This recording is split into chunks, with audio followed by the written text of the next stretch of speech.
Welcome to Kutnang, your favorite legal podcast where law meets clarity. I'm your host, here to simplify the most complex legal concepts for you.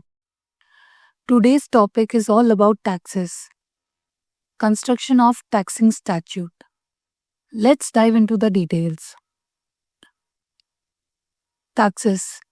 Everyone pays them, but how many of us truly understand the laws governing them? Taxing statute are the most debated in courts, primarily because they impose a financial burden without offering direct benefits.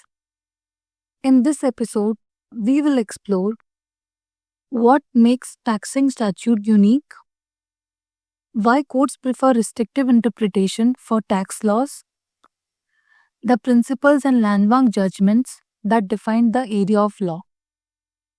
By the end, you'll have a clear understanding of how courts interpret taxing statutes and why it matters. Taxing statutes are the legal provisions that govern taxation.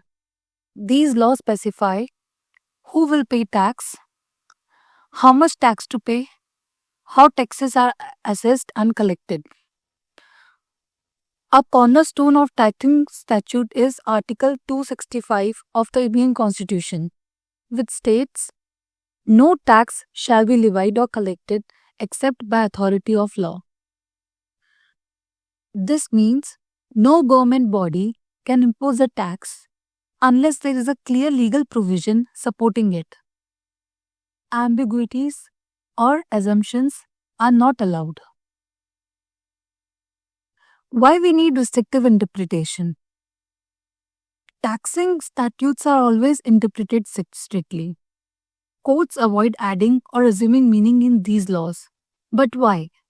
First, taxes create financial burden, which means taxes involve compulsory payment without direct benefits. Thus, the burden on taxpayers must be explicitly authorized by law. Second, no equity in taxation. Unlike other laws, tax laws are not governed by fairness or equity. They follow the principle: what is written is final. Third, benefit of doubt goes to the taxpayer. In cases of ambiguity, courts rule in favor of the taxpayer. Now we will understand the principles of taxing statute interpretation. First, literal meaning. Words are interpreted in their plain grammatical sense. Courts do not assume or infer any legislative intention unless explicitly mentioned. Second, strict interpretation of charging provisions. Charging provisions, which define who is liable to pay tax, are interpreted narrowly to prevent misuse. If a law does not clearly state that a certain group is taxable, court will not impose the tax. Third, no presumptions or implications. Courts avoid presuming legislative intent to impose a tax. Now we will learn about the three stages of taxation law. So, tax law basically operates in three stages. First is subject of taxation. This is also known as charging provision. This defines who and what is taxed.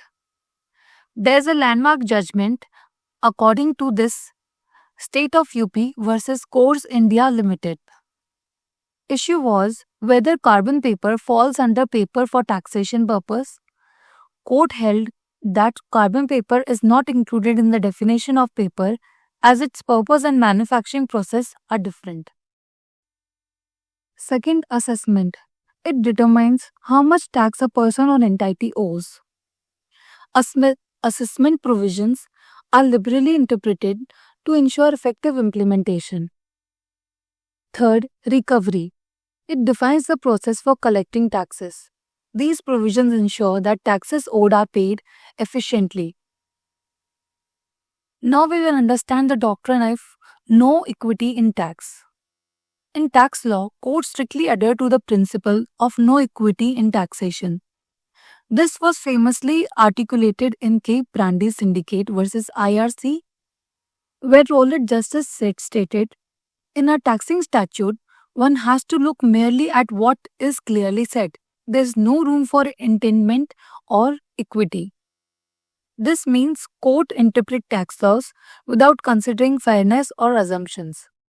If a tax is not explicitly mentioned, it cannot be imposed. There are few landmark judgments in taxing statute. First, which we have already studied, is State of UP versus Coors India Limited. In this, Supreme Court stated taxing provisions are interpreted based on common usage and understanding.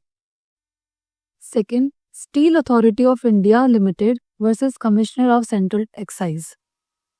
It was held that exemptions require proof of intent and adherence to conditions, even if execution deviates slightly. Now we will understand doctrine of substantial compliance. Tax exemptions often follow the doctrine of substantial compliance, which means if the main conditions are fulfilled, minor procedural errors may not invalidate the exemption claim. Example, if a taxpayer misses a filing deadline but meets all other requirements, they may still qualify for exemptions. In a nutshell, taxing statutes are interpreted strictly to ensure fairness and accountability. Courts prioritize the written word over assumptions, protecting both taxpayers and the state's revenue interest.